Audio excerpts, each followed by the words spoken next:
If you walk just 50 meters past the second lifeguard station at Big Wave Bay today, you are almost guaranteed to see people waxing their surfboards right next to this massive, imposing rock. Yeah, it happens all the time. Right. And what almost none of those people realize is that by facing the waves, they are actually turning their backs on a 3,000-year-old message carved directly into that stone. It's wild to think about. It really is. It's this relic from an ancient civilization that, it completely shatters that deeply entrenched myth that Hong Kong's history somehow only booted up when the British arrived in 1841. It really is the ultimate example of history hiding in plain sight. I mean, we tend to look at leisure spaces, especially beaches, as this kind of blank natural canvas. Totally. Just sand and water. Exactly. Yeah. But today we are jumping into our deep dive on a deeply researched academic archive titled 5 Hidden Stories of the Southeastern Tip of Hong Kong Island. Such a great source. It is, and what this research does is apply a massive archaeological and historical lens to the Shek O Peninsula. We are talking about an incredibly dense stratigraphy here. And when we say stratigraphy, we're talking about like peeling back the layers of an onion. Right, exactly that. Because you've got Bronze Age rituals sitting right underneath multi-ethnic refugee settlements. Right. Which are then buried under explicit colonial segregation, which are right next to the literal blasted ruins of World War II. It's just layer upon layer. So our mission today is to take you through the mechanisms of that history. We're going to equip you with the hidden stories of this area, along with 5 physical gems you can actually go touch and see. Yeah. By the end of this, you are going to have absolute X-ray vision for your next weekend getaway. I love that, X-ray vision. So to build that, we really do have to start with those surfers and that rock at Big Wave Bay. Right. Going back to the beginning. So in 1970, a police officer on a routine coastal patrol officially reported these massive, deliberate carvings. Just a local cop walking the beat. Basically, yeah. I mean, local fishermen had probably navigated by them for generations, but this was the first formal archaeological recording. Oh. We're looking at a rock face measuring 90 by 180 centimeters, and it's completely covered in these highly dynamic, flowing, geometric, and animal-like patterns. Okay, but this is where I get hung up on the mechanics of archaeology. Oh, sure. Like, if it's just patterns scraped into a rock, how do we definitively know it's 3,000 years old? That's a great question. Because you can't just scrape some granite into a machine and carbon date it, right? There's no organic material. That is a massive hurdle, and the source material specifically highlights this struggle through the work of archaeologist William Meacham. Right. You are absolutely right. Radiocarbon dating is completely off the table without organic matter. So archaeologists have to rely entirely on stylistic comparison. Okay, how does that work? Well, they painstakingly map the geometric swirls and motifs on the rock, and then they cross-reference those exact visual signatures with things they actually can date. Oh, like what? Like Bronze Age pottery and bronze vessels that have been excavated from other sites in the wider Pearl River Delta region. Oh, I see. So it's less like running DNA through a lab and more like, say, looking at a painting of a giant soup can and instantly knowing it's from the 1960s pop art movement because of the distinct visual style. Yes. You're matching the cultural aesthetic. That is a perfect way to put it. Yeah. They are matching a regional Bronze Age aesthetic. And what that aesthetic tells us is monumental. How so? Well, this isn't just one random guy who got bored on a rock. This specific carving at Big Wave Bay is actually part of a network of 9 similar coastal carvings found across Hong Kong's islands. Wait, 9 of them? Yeah, 9. And they share a highly consistent visual language, which proves there was a broad, highly interconnected maritime culture operating across the South China Sea thousands of years ago. The placement seems incredibly deliberate, too. Like the archive points out, they're almost always elevated, coastal, and facing the sea. Yes. The academic consensus is that these served an apotropaic function. Apotropaic. Yeah, basically a ritualistic mechanism to ward off evil. Oh, got it. If your entire civilization relies on navigating the South China Sea in rudimentary boats, I mean, the ocean is a terrifying, unpredictable force. Right, it's life or death every day. Exactly. Yeah. These carvings were likely the focal point of rituals meant to appease the sea and guarantee safe passage. It's the absolute earliest physical expression of a marine cosmology in this region. Which gives us our very first tourist hidden gem. Next time you go to Big Wave Bay, Don't just hit the water, walk past that second lifeguard station, take the tiny path down to the shore, and look at the big wave bay rock carvings. Yeah, the signage is so minimal that people just stroll past the very foundation of the region's human history. It's crazy. But what's fascinating about that terrifying, unpredictable ocean is that, well, while it demanded ancient rituals for protection, it was also the primary highway that brought waves of new people to this rugged coast centuries later. Which shifts us perfectly into the 19th century, because the geopolitical landscape of China was fracturing at that time. It was a chaotic era. You had the lifting of the Qing dynasty's strict maritime bans, meaning people could actually move to the coast again. But then you also had massive destabilization inland, like the Taiping Rebellion and the brutal Punti Hakka clan wars. Yes, exactly. You have tens of thousands of people fleeing south toward the coastal fringes of Guangdong, just trying to survive. And that leads them directly to Shek O. Because of its extreme geographic isolation, its marginality, really it became a natural haven. Just because it was hard to get to. Right. By the time the British conducted their first census in 1841, there was a thriving settlement of about 200 people spread across 3 specific villages. And those were Shek O, Hoksui, and Tailongwan. Right. Exactly. But the demographic makeup of those 200 people is wild. The archive notes this was an incredibly compressed, multi-ethnic mix. Slightly compressed. You had the Pruti, or Cantonese, who were mostly farmers. You had the Hakka. You had the Hoklo, who came down from Fujian and Chazu. And you had the Tonka, who essentially lived their entire lives on their boats. It's highly unusual. You have a tiny, geographically trapped bay. It does not have a naturally deep, safe harbor. No. And yet, it is supporting 4 distinct ethnic groups, all with entirely different dialects, different marital customs, and different economic practices, just all crammed together. See, I have to challenge the reality of that setup.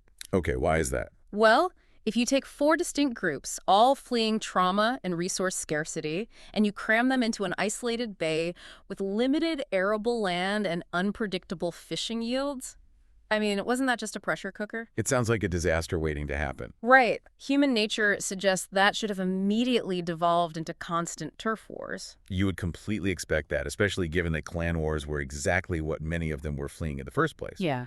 But the historical record shows how they engineered their way out of conflict. They didn't just rely on goodwill. They actively weaponized marriage as a survival tool. Weaponized marriage. I like that. The local records show they practiced highly strategic cross-village and cross-ethnic intermarriage. So it wasn't just romance. It was a literal economic safety net. Exactly. Like, if my Punti family marries into your Hakka family, suddenly we share resources. If a storm wipes out my fishing boat, my in-laws who farm the land can keep my family from starving. Yes, it binds everyone together. And more importantly, you weren't going to start a turf war with the village where your own cousins live. Precisely. They literally intermarried their economic interests to make conflict too costly for anyone. It was survival through hyper-community building. Wow. But the archive is also careful not to paint this as a perfect utopia. Right, there's always a catch. There is a very poignant section regarding the Hoglo people. Because Shek O Bay faces northeast, it is aggressively exposed to strong winter winds. Oh, that makes sense. Right. And for the Hoklo who lived on their boats, it became physically impossible to anchor safely year-round.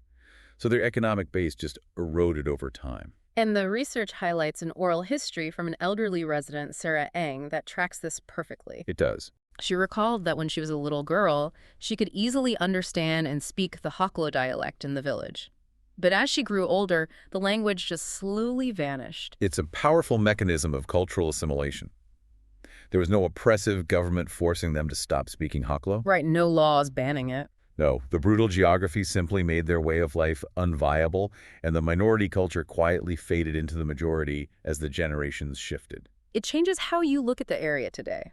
And that's our second hidden gem. Yes. When you walk through the modern public Shek O village, look for the older Hakka women wearing those traditional wide-brimmed fringed hats. You'll see them everywhere. They are often the ones managing the beach umbrella rentals. And look at the old-style tea houses tucked into the alleys. You aren't just looking at beach vendors, you are looking at the living descendants of a 19th century multi-ethnic survival strategy. It's amazing to see it still there.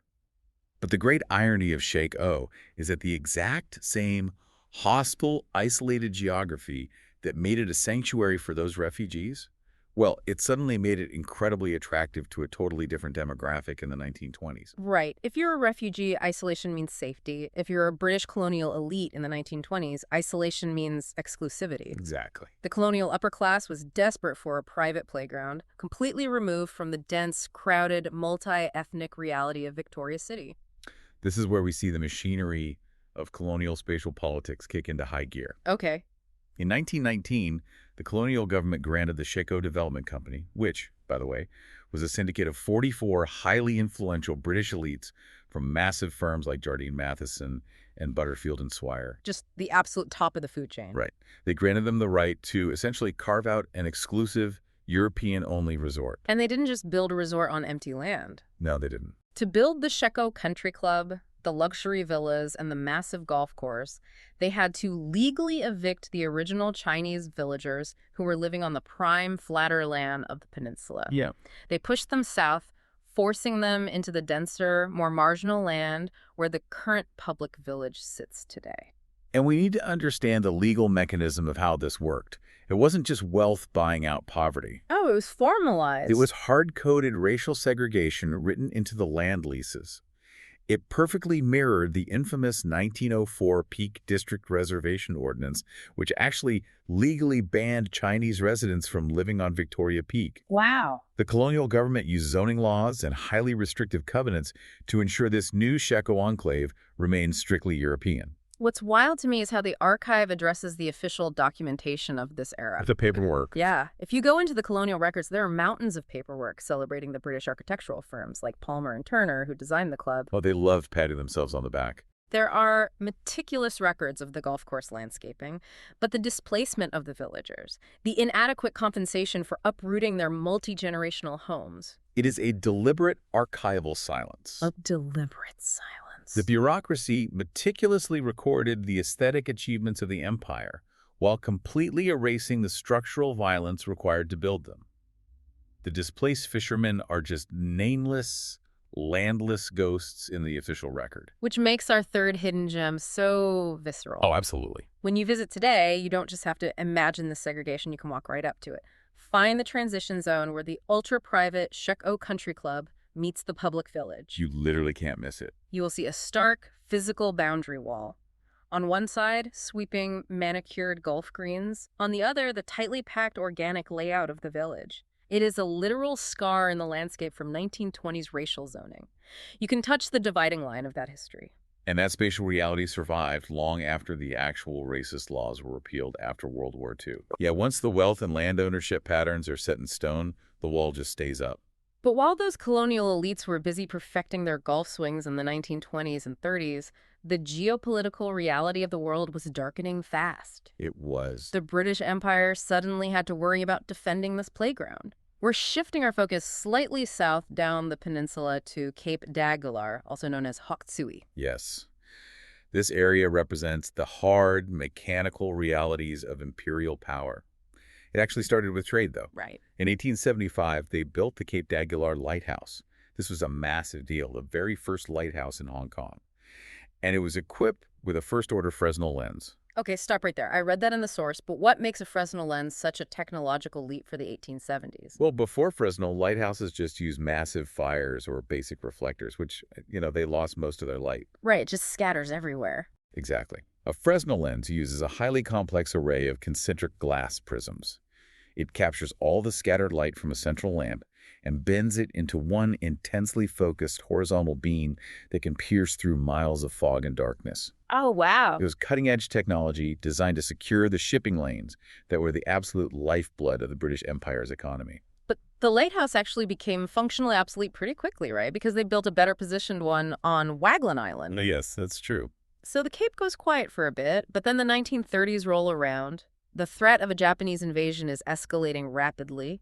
The British realize this quiet peninsula is a glaring vulnerability on their maritime flank. So they completely militarize it. They build the Bokhara Battery and the Cape d'Aguilar Battery. We are talking about massive, heavily fortified concrete bunkers housing 9.2-inch and 4-inch coastal defense guns. Huge weapons. Huge. It was an enormous expenditure of military engineering, meant to project invincible imperial strength. But I'm struggling to understand the tactical logic of what happens next. Okay, why? The source says they spent years and fortunes building these massive guns, but they only faced the Japanese once, and then the British blow up their own weapons.